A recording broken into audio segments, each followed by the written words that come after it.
Kita mempersiapkan bahan pembacaan Alkitab kita sesuai dengan yang disediakan oleh Sinode Gereja Kristen Pasundan. Hari ini kita akan membuka bagian Alkitab yang diambil dari 1 Samuel pasal 15 ayat 34 sampai dengan pasal 16 ayat 13.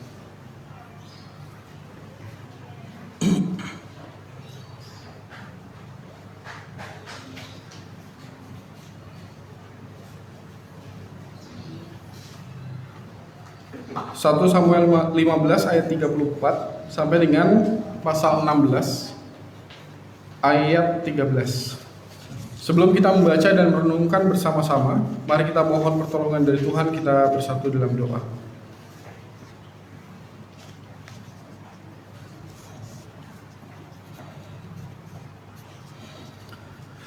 Dalam segala hal firman-Mu senantiasa menjadi penuntun bagi kehidupan kami, agar kami mengerti tentang apa yang menjadi kehendak-Mu, dan kami percaya ketika kami tunduk patuh ikut serta dalam jalan yang memang Engkau pilih bagi kehidupan kami, maka dari sana kami akan selalu bisa menemukan berkat-berkat-Mu tersedia bagi kehidupan kami.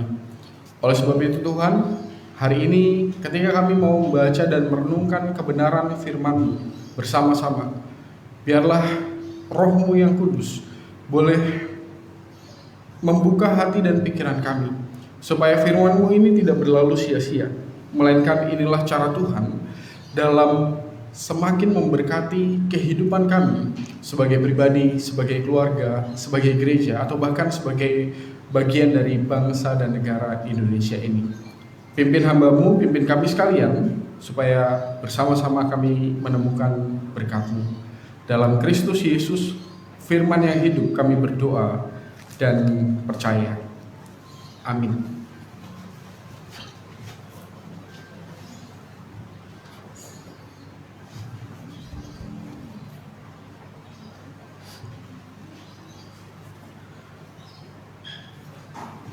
Satu Samuel 15 ayat 34 sampai dengan pasal 16 ayat 13.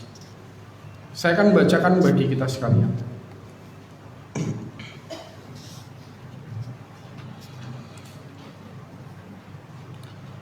Kemudian Samuel pergi ke Rama, tetapi Saul pergi ke rumahnya di Gibea Saul.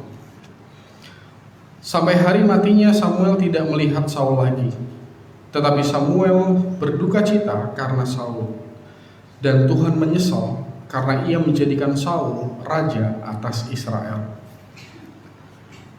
Berfirmanlah Tuhan kepada Samuel, "Berapa lama lagi engkau berduka cita karena Saul? Bukankah ia telah kutolak sebagai raja atas Israel? Isilah tabung tandukmu dengan minyak dan pergilah. Aku mengutus engkau kepada Isai, orang Betlehem itu, sebab di antara anak-anaknya telah kupilih seorang raja bagiku." Tetapi Samuel berkata, "Bagaimana mungkin aku pergi? Jika Saul mendengarnya, ia akan membunuh aku." Firman Tuhan, "Bawalah seekor lembu muda dan katakan, aku datang untuk mempersembahkan korban kepada Tuhan. Kemudian undanglah Isai ke upacara pengorbanan itu, lalu aku akan memberitahukan kepadamu apa yang harus kau perbuat. Urapilah bagiku orang yang akan kusebut kepadamu." Samuel berbuat seperti yang difirmankan Tuhan, dan tibalah ia di kota Betlehem. Para tua-tua di kota itu datang mendapatkannya dengan gemetar dan berkata, "Adakah kedatanganmu ini membawa selamat?" Jawabnya, "Ya, benar. Aku datang untuk mempersembahkan korban kepada Tuhan. Kuduskanlah dirimu dan datanglah dengan daku ke upacara pengorbanan ini." Kemudian ia menguduskan Isai dan anak-anaknya yang laki-laki dan mengundang mereka ke upacara pengorbanan itu.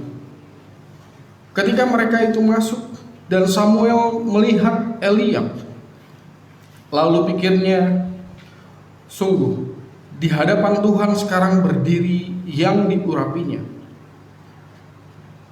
Tetapi berfirmanlah Tuhan kepada Samuel, janganlah pandang parasnya atau perawakan yang tinggi, sebab aku telah menolaknya. Bukan yang dilihat manusia yang dilihat Allah. Manusia melihat apa yang di depan mata, tetapi Tuhan melihat hati. Lalu Isai memanggil Abinadab dan menyuruhnya lewat di depan Samuel. Tetapi Samuel berkata, orang ini pun tidak dipilih Tuhan. Kemudian Isai menyuruh Syama, tetapi Samuel berkata, orang ini pun tidak dipilih Tuhan. Demikianlah Isai menyuruh ketujuh anaknya lewat di depan Samuel. Tetapi Samuel berkata kepada Isai, semuanya ini tidak dipilih Tuhan. Lalu Samuel berkata kepada Isai, inikah anakmu semuanya? Jawabnya, masih tinggal yang bungsu, tetapi sedang mengembalakan kambing domba. Kata Samuel kepada Isai, suruhlah memanggil dia, sebab kita tidak akan duduk makan sebelum ia datang kemari. Kemudian disuruhnyalah menjemput dia. Ia kemerah-merahan, matanya indah dan parasnya elok. Lalu Tuhan berfirman, bangkitlah, urapilah dia, sebab inilah dia. Samuel mengambil tabung tanduk yang berisi minyak itu dan mengurapi Daud di tengah-tengah saudara-saudaranya. Sejak hari itu dan seterusnya, berkuasalah roh Tuhan atas Daud. Lalu berangkatlah Samuel menuju Rama. Sampai sedemikian jauh pembacaan Alkitab kita hari ini. Yang berbahagia adalah kita sekalian yang bukan hanya sekedar membaca merenungkan, tapi mau melakukan apa yang menjadi kehendak Tuhan. Haleluya.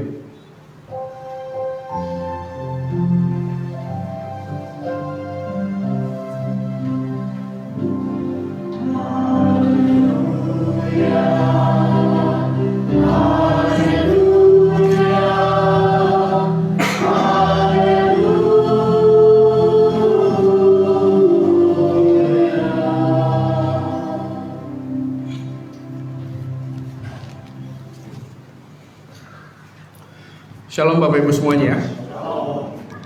Tema kita hari ini tentang pemimpin. Kalau kita melihat definisi Kamus Bahasa Indonesia, Kamus Besar Bahasa Indonesia, Kamus Besar Bahasa Indonesia ini yang online ya. Saya biasanya kalau misalnya ngelihat Kamus Besar Bahasa Indonesia sekarang pakai yang online. Kalau yang textbooknya, gede banget segini. Yang praktis yang online. Kamus Besar Bahasa Indonesia mendefinisikan kata pemimpin itu sederhana, pemimpin orang yang memimpin. Nah, saya mau ajak kita untuk main games. Siapkan jari telunjuk Bapak dan Ibu. Ini kan duduknya banyak yang perkeluarga ya. Maksudnya suami di sebelahnya langsung adalah istri. Banyak kayak gitu kan ya. Ini Bapak dan Ibu yang di rumah juga bisa ikutan main. Siapkan telunjuknya. Lalu saya mau mengajukan pertanyaan. Kalau misalnya Bapak dan Ibu di rumah ditanya, Bapak dan Ibu yang ada di gereja juga ditanya, di rumah ini, di keluarga, siapa pemimpin di rumah? Boleh tunjuk orangnya? Bu Lawang nunjuk Bapak ya? Bu Lawang nunjuk Bapak. Kalau yang di rumah nunjuk ke suami juga semuanya? Ibunya nunjuk suaminya, anak-anak juga nunjuk papanya gitu ya?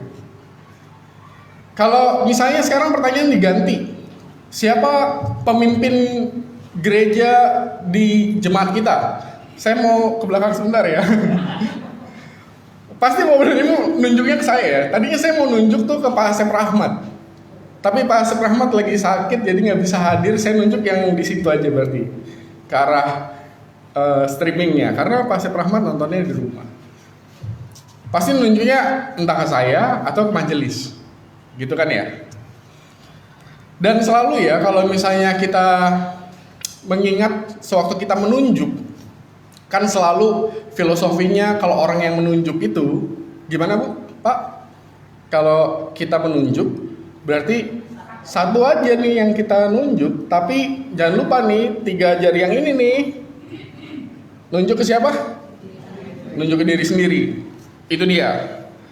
Jadi dalam sebuah kebersamaan, tolong jangan dilupakan sewaktu kita menunjuk seseorang yang bukan diri kita sendiri gitu ya.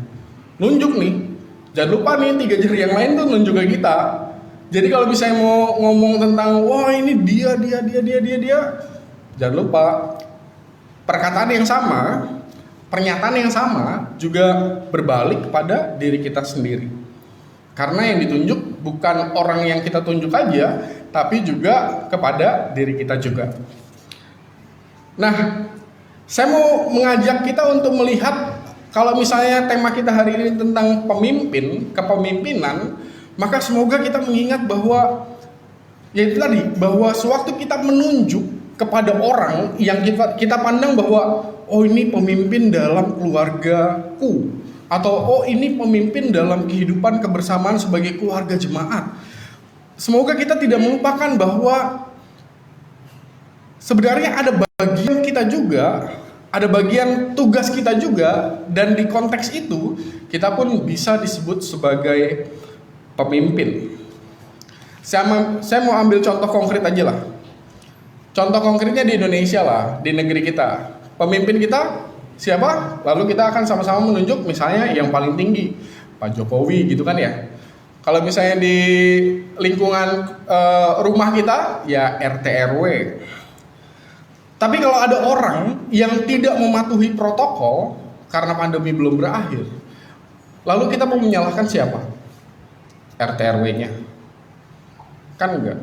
Apalagi mau menyalahkan Pak Jokowinya, menteri-menterinya, kan enggak. Nah itu dia, saat kita menunjuk pemimpin itu kepada satu orang atau beberapa orang, jangan lupa 3 jari yang lain itu menunjuk pada diri kita sendiri, yang memimpin diri kita sendiri untuk patuh terhadap kesepakatan bersama, supaya pada akhirnya kehidupan bersama bisa terjamin, kan gitu ya. Kalau orang yang nggak patuh yang salah ya orangnya dong. Orang yang nggak patuh itu yang salah, bukan tentang pemimpinnya, tapi pribadi orangnya yang tidak bisa memimpin dirinya sendiri. Nah, saya mau mengajak kita untuk melihat dari dasar itu, minimal untuk melihat apa yang kita baca di dalam Alkitab kita hari ini. Alkitab kita hari ini kan bercerita tentang Allah yang memilih pemimpin yang baru bagi Israel melalui Samuel. Saya mau mengajak kita untuk melihat ada yang menarik, ayat 7. Boleh dilihat lagi ayat 7?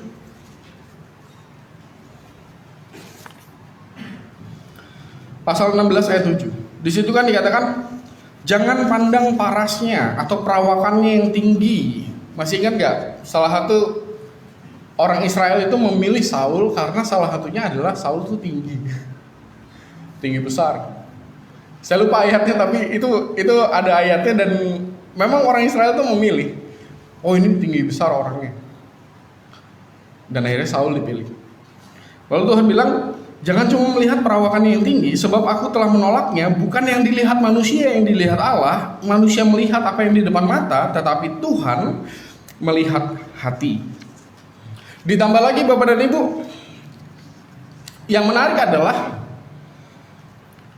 Daud ini kan kalau misalnya kita melihat, ini paling bungsu. Dari 7 anak Isai, yang paling bungsu adalah Daud. Dan saya membaca beberapa penafsir mengatakan bahwa Daud ini masih usia 15 tahun. Artinya, bukan hanya tidak boleh melihat casingnya tuh rupanya gitu ya, rupanya. Seganteng apa, atau setinggi apa, sebagus apa gitu. Tetapi juga jangan melihat bahwa oh ini umurnya berapa, atau apa, seremaja apa, atau setua apa. Karena Tuhan tidak memilih dengan cara yang seperti itu. Yang paling penting dalam kepemimpinan yang Tuhan mau sampaikan dalam pembacaan Alkitab kita hari ini adalah apa? Kalau misalnya berdasarkan perikop yang kita baca adalah berdasarkan hatinya. Dan ini yang dari kemarin waktu kita persiapan untuk pemilihan majelis jemaat periode yang baru, ini yang kita bahas terus-menerus. Hatinya ada nggak nih? Maksudnya hatinya mau nggak nih? Bukan hanya sekedar bisa melakukan A, B, C, D, E, F, sampai Z lah, bisa semuanya dalam kesehariannya. Ya itu kan dalam kesehariannya bisa melakukan segala sesuatunya. Tapi kalau hatinya nggak ada dalam dunia pelayanan untuk saat ini, ya sebaiknya jangan. Bukannya gimana ya? Sebab orang kan macam-macam ya. Orang tuh ada yang merasa bahwa Tuhan mungkin ini bukan waktunya. Misalnya ya, orang nolak dengan cara itu ya. Tapi ada juga orang yang mengatakan, Tuhan, oke, sekarang saya bersedia, saya mau, hati saya mau melayani. Tapi ada juga orang yang mungkin masih maju mundur dengan segala sesuatu yang dihadapinya. Dan kalau misalnya pada akhirnya dia menetapkan hatinya untuk bilang, kayaknya Tuhan hari ini, periode ini gak bisa. Dan sewaktu seorang memaksakan untuk bisa, dan kenyataannya dia gak bisa, nanti yang ribet siapa? Yang ribet ya kita sama-sama. Maka betapa pentingnya seseorang untuk betul-betul bertanya kepada hatinya, untuk menyediakan hatinya gitu ya. Dan Bapak dan Ibu boleh setuju, boleh enggak nih ya. Tapi saya memiliki pemahaman bahwa kalau memang orang masih belum ada hatinya untuk terjun dalam dunia pelayanan, ya udah nggak apa-apa. Orang punya alasan masing-masing kan ya. Entah karena misalnya, Pak Pendeta, saya perlu melihat dulu bagaimana keadaan jemaat kita, bagaimana keadaan dunia pelayanan, supaya saya pada akhirnya tepat pada waktunya saya betul-betul siap. Wah, itu saya akan menghargai dengan luar biasa. Bukan orang yang menolak tuh bukan berarti dia nggak mau, bukan nggak mau selamanya gitu. Akan ada waktunya dia akan mau. Dapat ya bedanya ya. Orang yang menolak tuh bukan orang yang nggak mau selamanya, bukan. Cuma memang dalam kesempatan pada waktu itu belum bisa. Ya mending ngomong begitu daripada dia tahu dia nggak bisa, tapi dipaksakan. Dan ini semoga jadi pembelajaran kita sama-sama supaya ke depan juga sewaktu kita memilih orang-orang, pastikan dulu nih hatinya jejak nggak nih, mau nggak nih. Dan sewaktu dia benar-benar, Tuhan, saya mau, lancar jalannya. Dan lagi-lagi saya berharap Bapak dan Ibu tidak perlu memandang secara gimana gitu ya terhadap orang yang mungkin pada waktu sekarang misalnya masih bilang sama Tuhan, Tuhan jangan sekarang ya. Gak apa-apa. Kalau buat saya gak apa-apa. Bilang ke Tuhan tuh jangan sekarang Tuhan. Kalau buat saya ya gak apa-apa. Karena orang banyak punya gimana ya, punya persiapan untuk mengatakan ya Tuhan saya siap, dan orang punya alasan masing-masing, dan alasannya yang nggak dibuat-buat ya, alasan yang cuma jadi ini aja, jadi lari aja gitu, enggak. Tapi ada orang-orang yang memang alasannya, Tuhan saya mau melihat dulu nih, mau mempersiapkan diri lebih baik lagi. Dan suatu orang berkata seperti itu, kalau saya sih, saya akan mengiyakan, nggak apa-apa. Dan tepat pada waktunya nanti, sewaktu memang dia tahu bahwa dia telah siap, maka dia akan mau untuk menjawab panggilan Tuhan. Itu dia. Cukup dengan hati yang mau melayani. Dan selalu persoalan klasiknya di situ. Setiap orang bisa menjadi pemimpin, atau setiap orang adalah pemimpin, Persoalannya dia punya hati untuk melakukan tugas dan tanggung jawabnya atau enggak. Kalau misalnya dia udah bilang di dalam hatinya dia tahu dia tidak menaruh hatinya di situ untuk saat itu, dan kemudian kita tetap paksa nih, ayo udah nggak apa-apa di situ. Dia ada di situ, hatinya nggak ada di situ, gimana dong? Sama kayak misalnya apa ya? Ya Bapak dan Ibu pernah lah punya pengalaman kayak gitu. Hatinya nggak di situ, tapi Bapak dan Ibu berada di situ. Jadi berasa jalannya nggak enak kan? Jadi kalau memang hatinya masih menggumuli sesuatu, nggak ada masalah. Maksudnya nggak ada masalah untuk bilang enggak. Karena tepat pada waktunya nanti Bapak dan Ibu akan menjawab iya. Saya percaya deh. Suatu hari nanti Bapak dan Ibu akan menjawab iya.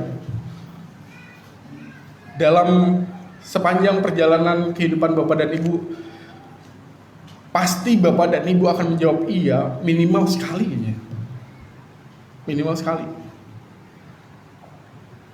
Masa dalam sepanjang perjalanan kehidupan kita nih ya, udah umur 50 tahun misalnya kita nih. Lalu kita ngelihat ke belakang sejarah perjalanan kehidupan kita, misalnya nih ya, jadi guru sekolah minggu udah belum? Belum pernah. Jadi pelayan di komisi kaum pria atau kaum perempuan udah pernah belum? Lalu waktu dia nengok juga belum pernah. Jadi salah satu bagian dari majelis jemaat pernah atau belum? Lalu dia nengok lagi, belum pernah. Ini 50 tahun loh ya. 50 tahun ya. Belum pernah. Lalu jadi panitia pernah atau enggak? Dia nengok lagi ke belakang, belum pernah. Ya kalau misalnya dia nengok ke belakang dan jawabannya selalu belum pernah, maka selagi masih ada waktu, selagi kita masih ada, jawablah sekali aja panggilan Tuhan. Kita menjawab iya terhadap panggilan Tuhan, dan biasanya nih ya, saya nggak tahu ya, saya mau ngecek nih, kalau orang yang ngejawab panggilan Tuhan sekali itu biasanya nanti pada akhirnya dia mau terus untuk mengaitkan diri dalam dunia pelayanan, biasanya sih gitu. Bener nggak? Ada perasaan itu. Ikut dalam pelayanan nih. Lalu kemudian periode ini berakhir. Dan kemudian diminta lagi pelayanan. Biasanya mau. Kenapa? Karena ada perasaan di mana dia tahu bahwa Tuhan menolong karya pelayanannya. Coba deh cek ke Bapak dan Ibu yang menjawab ya terhadap panggilan Tuhan, menyediakan hati, dan kemudian tahu tentang keterbatasan kita di mana, kekurangan kita di mana, tapi kemudian kita bilang, oke Tuhan saya mau, dan kemudian Tuhan memperlengkapi. Bukankah itu perasaan ditolong oleh Tuhan jadi ada di situ? Semoga Bapak dan Ibu di sepanjang perjalanan kehidupan kita sampai dengan hari ini, lihatlah, sudah pernah belum kita menjawab panggilan Tuhan itu? Semoga jawabannya pernah. Kalau belum pernah, kalau nanti panggilan Tuhan itu datang kepada Bapak dan Ibu, saya mendorong Bapak dan Ibu untuk tidak ragu untuk menjawab iya. Itu yang saya ajak untuk kita renungkan pertama. Dan yang terakhir saya mau ajak untuk kita renungkan adalah, ini saya pernah baca judul buku yang judulnya Pemimpin Adalah Pemimpi. Bedanya satu huruf ya. Pemimpin ada N-nya, pemimpi nggak ada N-nya. Dan saya beneran sepakat dengan buku itu, judul buku itu. Saya baca juga sih isinya. Pemimpin adalah pemimpi. Kalau misalnya Bapak dan Ibu sebagai pemimpin, Atau bahkan anak-anak nih ya. Anak-anak kan kita sepakat tadi bahwa kita semua adalah pemimpin. Minimal bagi dirinya sendiri. Kalau dia memimpin dirinya sendiri, nggak punya mimpi, dia mau jalan kemana? Ini yang mau masuk kuliah atau setelah kelas 3, mereka kan harus punya mimpi. Anak-anak bapak dan ibu, Farel, kamu punya mimpi nggak? Apa mimpinya? Ya, jawablah sendiri ya. Bagus kalau misalnya punya mimpi. Yang repot nih kalau misalnya nggak punya mimpi nih. Repot nih nggak punya mimpi. Pemimpin tapi nggak punya mimpi. Diri sendiri nggak punya pandangan ke depan terhadap apa yang akan terjadi di kehidupan kita masing-masing dalam beberapa tahun ke depan. Nah, bersyukurnya adalah kita sebagai keluarga jemaat di GKP Tangerang, saya kira kita punya mimpi bersama. Dan artinya kepemimpinannya bersama juga. Kita punya mimpi bersama. Mimpi bersamanya apa?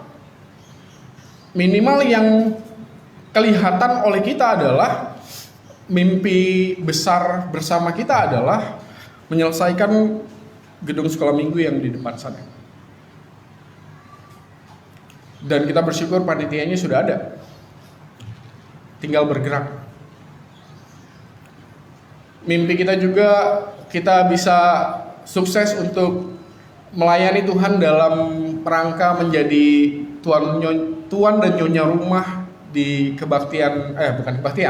di rapat kerja klasis tahun yang akan datang.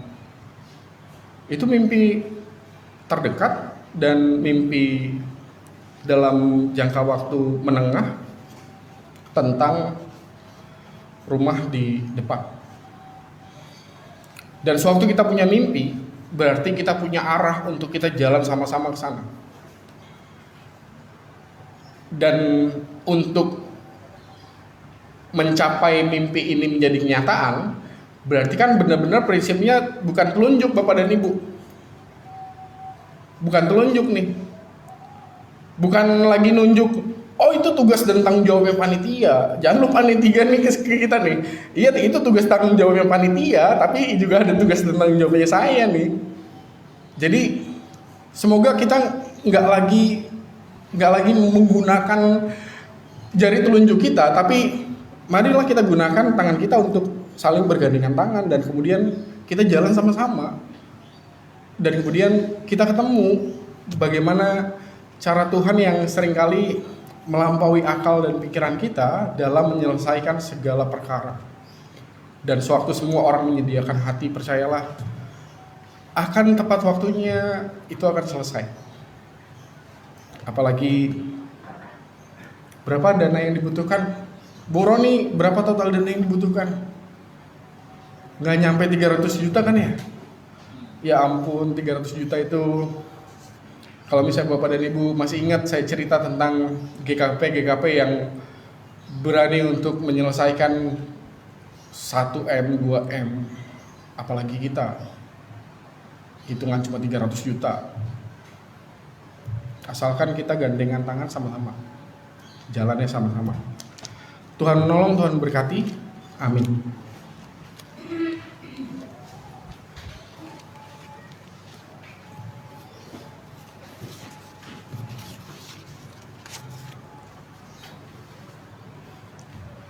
Satu persembahan pujian oleh Marla.